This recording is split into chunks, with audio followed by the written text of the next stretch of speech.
বাংলাদেশ জাতীয়তাবাদী দল বিএনপি নীলফামারী জেলার আহ্বায়ক কমিটির সম্মানিত সদস্য আলাস শহীদুল সাহেবের আজকে মনোনয়নপত্র জমা দিলেন রিটার্নিং অফিসারে।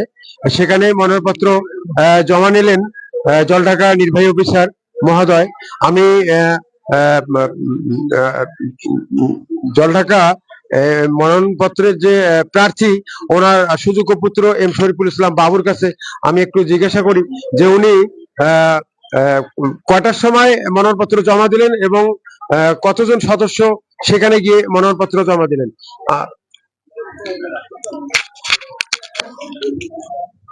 ধন্যবাদ। আমার অগ্রজ শ্রদ্ধেয় আব্দুর রহিম চাচা, আপনি একটা গুরুত্বপূর্ণ প্রশ্ন করেছেন। আসলে বাংলাদেশ জাতীয়তাবাদী দল বিএনপি সবসময় আসলে আইনের প্রতি শ্রদ্ধাশীল এবং বাংলাদেশ জাতীয় নির্বাচন কমিশন ঘোষিত যে বিধিমালা আছে সেখানে স্পষ্টভাবে বলা আছে যে মনোনয়ন সংগ্রহ প্রার্থীর পক্ষে এবং মনোনয়ন জমা দানের সময় নির্দিষ্ট স্থানে বিশেষ করে রিটার্নিং কার্যালয়ের কর্মকর্তার কার্যালয়ে আসলে 5 জনের বেশি উপস্থিত হওয়া যাবে না। আমরা যেহেতু আইনের প্রতি শ্রদ্ধাশীল, আমাদের নেতাকর্মী অনেকেই এখানে এসে উপস্থিত হয়েছে।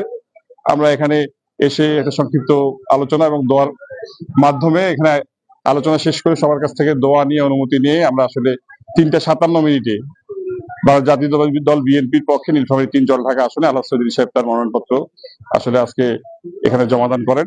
এখন আমরা আশাবাদী 2 তারিখে আসলে যাচাই বাছাই পরীক্ষার শেষে আমরা ধানের শীষের পক্ষে নীলফামারী 3-এ আমরা প্রচারণা শুরু করব এবং আনুষ্ঠানিকভাবে যে নির্বাচনী প্রচারণা সেটা হচ্ছে 21 জানুয়ারি থেকে শুরু হবে। আপনারা জানেন ওই মার্কা প্রদান করা হবে। আর সবচেয়ে বড় কথা হচ্ছে যে এখানে যে কোনো নির্বাচনে আমরা বিভিন্ন ধরনের আশঙ্কায় থাকি, এইবারও এর ব্যতিক্রম না।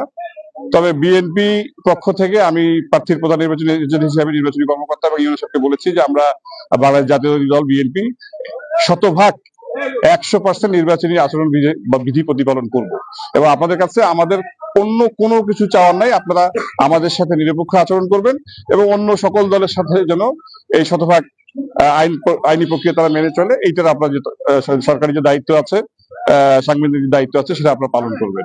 আচ্ছা, আজকে যে প্রার্থীতে মনোনয়নপত্র সাবমিট করার জন্য এখানে এসেছে, আপনাদের কতগুলো জনগণ বা ভোটার বা নেতা কর্মী আপনাদের সাথে এসেছে, এটা কি আপনি? এটা তো আমি আসলে বলতে পারবো না, আমরা তো ওইভাবে কাউকে বলিনি। সবাই ধানের শীষের যারা ভালোবাসার সংগঠক যারা আছেন, বিভিন্ন ইউনিয়নের নেতা কর্মী যারা আছেন, তারা সবাই স্বেচ্ছায় এখানে এসেছে। তাদের কিন্তু আসলে আমরা নিষেধ করার কিছু নাই, বা কেউ যদি স্বেচ্ছায় আসে, প্রার্থীর পক্ষ থেকে আসলে কোনো আয়োজন ছিল না। প্রার্থী যার সবার কাছে দোয়া চাইছে, ওনারা স্বতঃস্ফূর্ত ভাবে আসছে। আমি তো অনির্বাণ স্কুলে অনেক লোক আপনাদের সমর্থনে আসছে। অনির্বাণ স্কুলে ছিল। আমি একটু দর্শকদেরকে দেখাই এই জায়গায়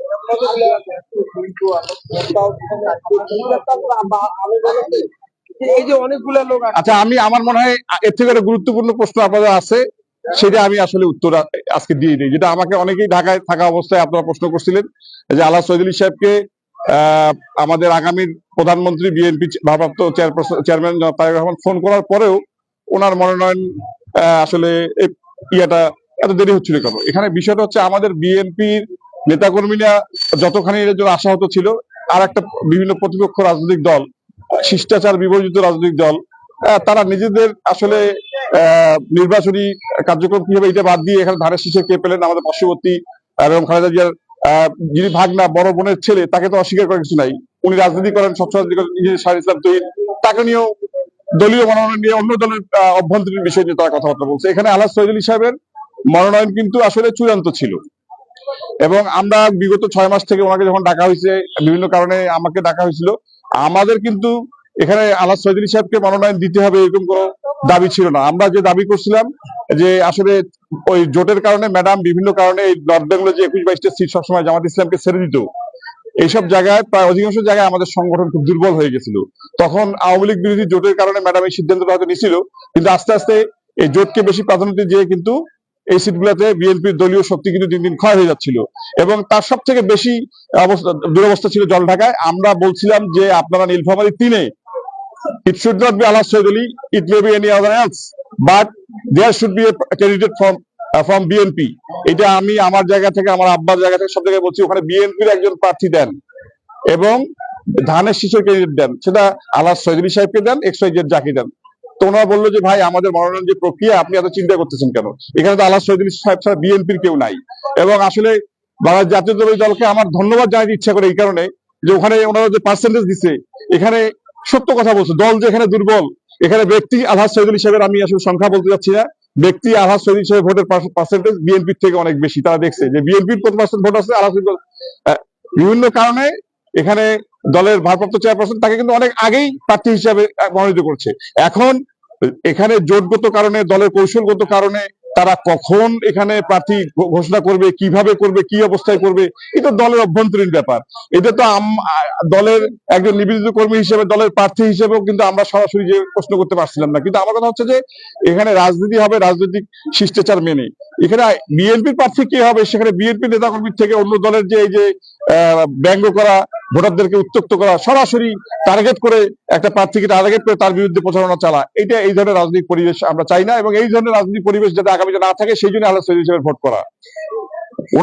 ওনাকে যদি দল এবারও নমিনেশন না দিত, উনি এবং আমি বলেছি যে আমরা যেখানে ধানের শীষের প্রার্থী যেই হবে আমরা তার পক্ষে কাজ করবো। আমাদের আন্দোলনই ছিল যে 31 বছরের খরা কাটাইতে হবে। 31 বছরে এখানে ধানের শীষের কোনো প্রার্থী কাজ করে নাই, এখানে ধানের শীষের ক্যান্ডিডেট দিতেই হবে। এই জন্য দিনের পর দিন রাত এখানে আমরা পার্টির প্রধান কার্যালয় হোক, পার্টির গুলশান চেয়ারপারসনের কার্যালয় হোক, যত ধরনের নেতা কর্মী হোক, সবার কাছে আমাদের একটাই দাবি ছিল যে নীলফামারী 3-এ ধানের শীষের প্রার্থী দিতে হবে। আলহাজ শহীদুল সাহেবকে দেন, যাকে খুশি তাকে দেন, কিন্তু ধানের শীষের প্রার্থী দিতে হবে। এবং পরিশেষে আমরা, আমাদের মুখে হাসি ফুটছে, আমাদের কষ্ট সফল হয়েছে। আমাদের শুধু একটা পর্যায়ে, একটা সংগ্রাম, এই খরা, ধানের শীষের প্রার্থীর এই খরা আমরা কাটাতে পারছি। এখন আমার নেতাকর্মীদের কাছে বিনীত আবেদন, আপনার কাছে অনুরোধ, আমরা কারোর সাথে কোনো ধরনের খারাপ আচরণ করবো না, আমরা কাউকে কোনো ব্যঙ্গাত্মক কথা বলবো না। আমরা আগামী রাষ্ট্র তারেক রহমান যেভাবে বলছে, আমরা জনগণের কাছে দাঁড়ে দাঁড়ে যাবো, আমরা ঐক্যের কথা বলবো, আমার দেশের সম্ভাবনার কথা বলবো, দেশের নিরাপত্তার কথা বলবো, এবং দেশের মানুষকে একটা গঠনমূলক বাংলাদেশের স্বপ্ন দেখাবো। এই আশাবাদ ব্যক্ত করে সবাই যাতে নিজের মনে করে, এটা আলহাজ শহীদুল সাহেবের ভোট না, ধানের শীষের ভোট, তারেক রহমানের ভোট, আগামী বাংলাদেশের ভোট, এটা মনে করে যেন ভোটের মাঠে নামে, এই আশাবাদ ব্যক্ত করে আমি সবার কাছে বিদায় নিচ্ছি। আমাদের দেশ নেত্রী বেগম খালেদা জিয়া অসুস্থ, তার জন্য আপনারা দোয়া করবেন। আমাদের ভারপ্রাপ্ত চেয়ারম্যান যাতে সুন্দর সুশৃঙ্খল ভাবে সকল ষড়যন্ত্রকে প্রতিহত করে উনি সুন্দরভাবে বাংলাদেশের রাজনীতি করে, এই আশাবাদ ব্যক্ত করে আমি সবার কাছে বিদায় নিচ্ছি। আসসালামু আলাইকুম ওয়া রাহমাতুল্লাহ।